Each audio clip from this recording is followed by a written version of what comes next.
Chapter 2, Book 2 of A Study in Scarlet by Sir Arthur Conan Doyle. This recording by David Clarke, bgdavid.wordpress.com, bgcoffee.net.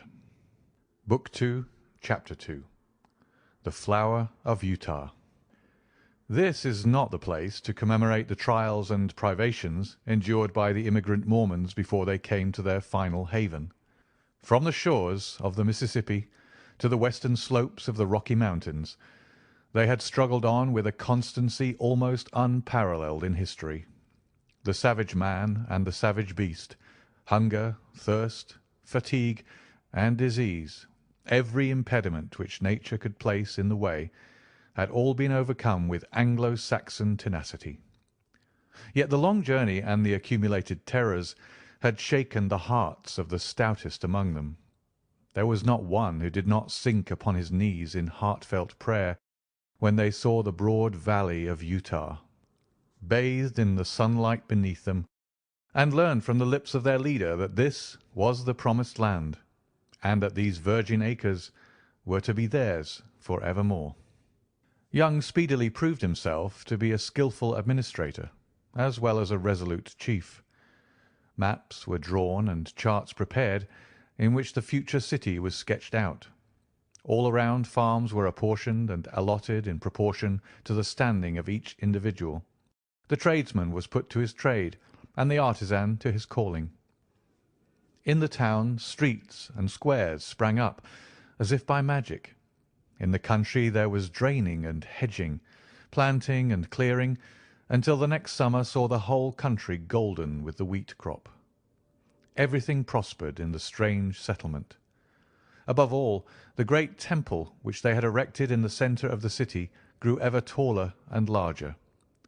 From the first blush of dawn until the closing of the twilight, the clatter of the hammer and the rasp of the saw was never absent from the monument which the immigrants erected to him who had led them safe through many dangers.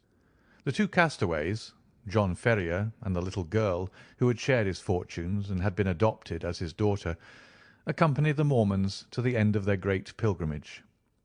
Little Lucy Ferrier was borne along pleasantly enough in elder Stangerson's waggon, a retreat which she shared with the Mormon's 3 wives and with his son, a headstrong forward boy of 12. Having rallied with the elasticity of childhood from the shock caused by her mother's death, she soon became a pet with the women, and reconciled herself to this new life in her moving, canvas-covered home. In the meantime, Ferrier, having recovered from his privations, distinguished himself as a useful guide and an indefatigable hunter. So rapidly did he gain the esteem of his new companions that when they reached the end of their wanderings, it was unanimously agreed that he should be provided with as large and as fertile a tract of land as any of the settlers, with the exception of Young himself, and of Stangerson, Kemble, Johnston, and Drebber, who were the 4 principal elders. On the farm thus acquired, John Ferrier built himself a substantial log house, which received so many additions in succeeding years that it grew into a roomy villa. He was a man of a practical turn of mind, keen in his dealings and skilful with his hands. His iron constitution enabled him to work morning and evening at improving and tilling his lands. Hence it came about that his farm and all that belonged to him prospered exceedingly. In 3 years he was better off than his neighbours. In 6 he was well-to-do. In 9 he was rich. And in 12 there were not half a dozen men in the whole of Salt Lake City who could compare with him. From the great inland sea to the distant Wasatch Mountains, there was no name better known than that of John Ferrier. There was one way, and only one, in which he offended the susceptibilities of his co-religionists. No argument or persuasion could ever induce him to set up a female establishment after the manner of his companions. He never gave reasons for this persistent refusal, but contented himself by resolutely and inflexibly adhering to his determination. There were some who accused him of lukewarmness in his adopted religion, and others who put it down to greed of wealth and reluctance to incur expense. Others again spoke of some early love affair and of a fair-haired girl who had pined away on the shores of the Atlantic. Whatever the reason, Ferrier remained strictly celibate. In every other respect he conformed to the religion of the young settlement, and gained the name of being an orthodox and straight-walking man. Lucy Ferrier grew up within the log-house, and assisted her adopted father in all his undertakings. The keen air of the mountains and the balsamic odour of the pine-trees took the place of nurse and mother to the young girl. As year succeeded to year, she grew taller and stronger, her cheek more ruddy, and her step more elastic.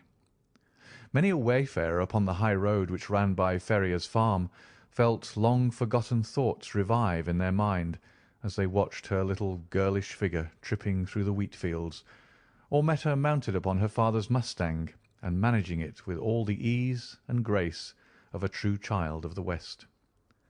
So the bud blossomed into a flower, and the year which saw her father, the richest of the farmers, left her as fair a specimen of American girlhood as could be found in the whole Pacific slope.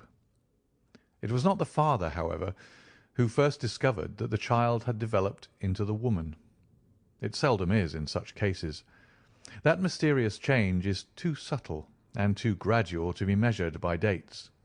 Least of all does the maiden herself know it until the tone of a voice or the touch of a hand sets her heart thrilling within her, and she learns with a mixture of pride and of fear that a new and a larger nature has awoken within her. There are few who cannot recall that day and remember the one little incident which heralded the dawn of a new life. In the case of Lucy Ferrier the occasion was serious enough in itself, apart from its future influence on her destiny and that of many besides. It was a warm June morning, and the Latter-day Saints were as busy as the bees whose hive they have chosen for their emblem. In the fields and in the streets rose the same hum of human industry. Down the dusty high-roads defiled along streams of heavily laden mules, all heading to the west, for the gold fever had broken out in California, and the overland route lay through the city of the elect.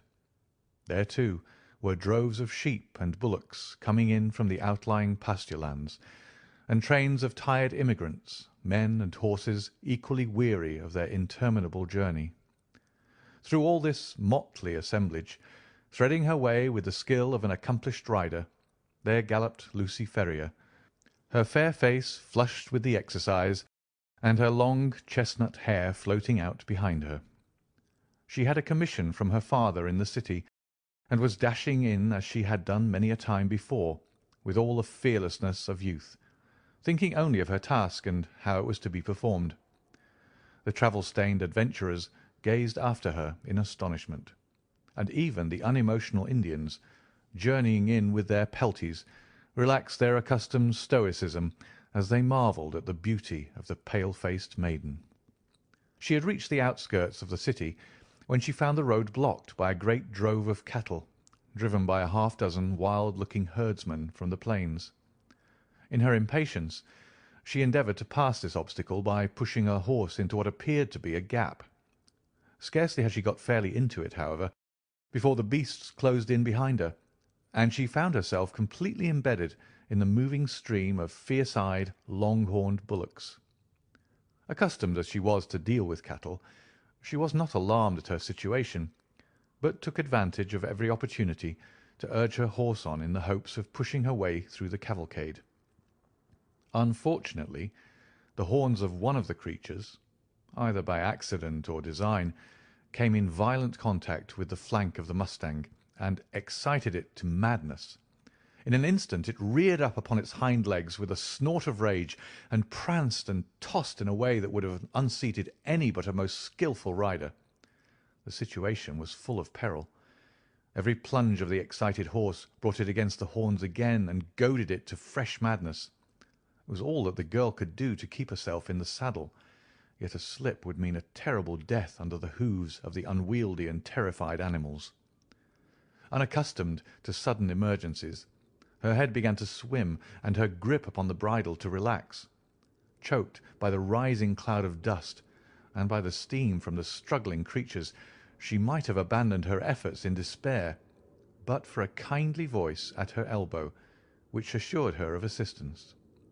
At the same moment, a sinewy brown hand caught the frightened horse by the curb and, forcing a way through the drove, soon brought her to the outskirts. "You're not hurt, I hope, miss?" said her preserver respectfully. She looked up at his dark, fierce face and laughed saucily. "I'm awful frightened," she said naively. "Whoever would have thought that Poncho would have been so scared by a lot of cows?" "Thank God you keep your seat," the other said earnestly. He was a tall, savage-looking young fellow, mounted on a powerful roan horse, and clad in the rough dress of a hunter, with a long rifle slung over his shoulders. "I guess you are the daughter of John Ferrier," he remarked. "I saw you ride down from his house. When you see him, ask him if he remembers the Jefferson Hopes of St. Louis.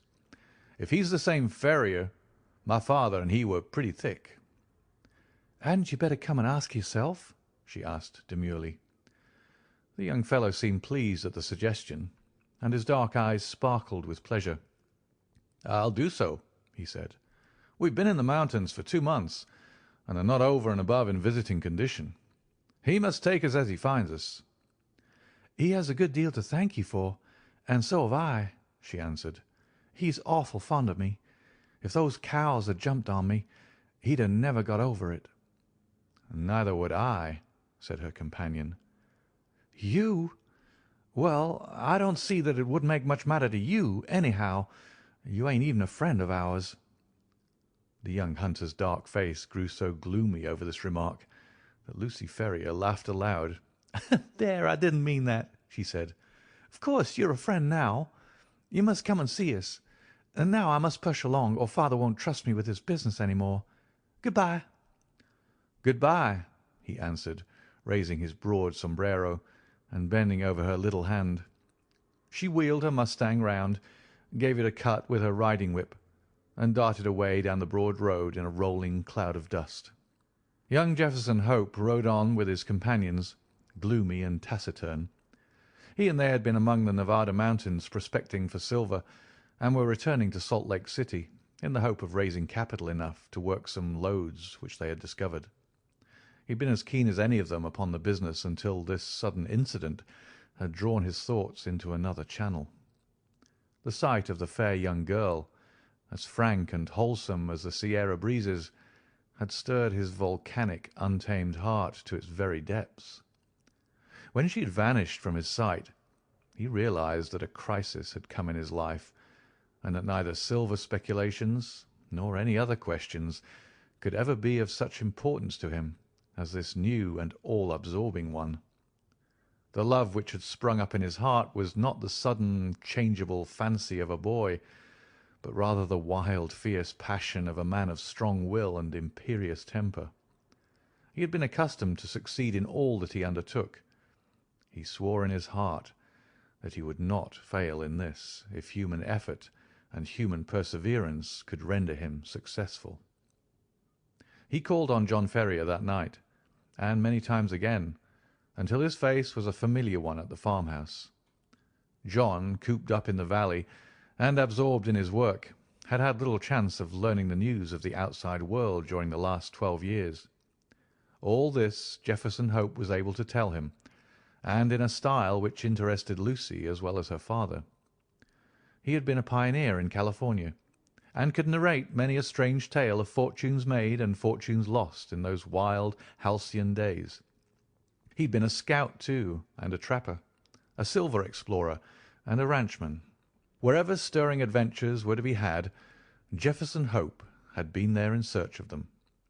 He soon became a favourite with the old farmer, who spoke eloquently of his virtues. On such occasions Lucy was silent, but her blushing cheek and her bright, happy eyes showed only too clearly that her young heart was no longer her own. Her honest father may not have observed these symptoms, but they were assuredly not thrown away upon the man who had won her affections. It was a summer evening when he came galloping down the road and pulled up at the gate. She was at the doorway and came down to meet him. He threw the bridle over the fence and strode up the pathway. "I am off, Lucy," he said, taking her 2 hands in his and gazing tenderly down into her face. I won't ask you to come with me now, but will you be ready to come when I'm here again?" "And when will that be?" she asked, blushing and laughing. "A couple of months at the outside. I'll come and claim you then, my darling. There's no one who can stand between us." "And how about father?" she asked. "He has given his consent, provided we get these mines working all right. I have no fear on that head." "Oh, well, of course, if you and father have arranged it all, there's no more to be said," she whispered, with her cheek against his broad breast. "Thank God," he said, hoarsely, stooping and kissing her. "It is settled. The longer I stay, the harder it'll be to go. They're waiting for me at the canyon.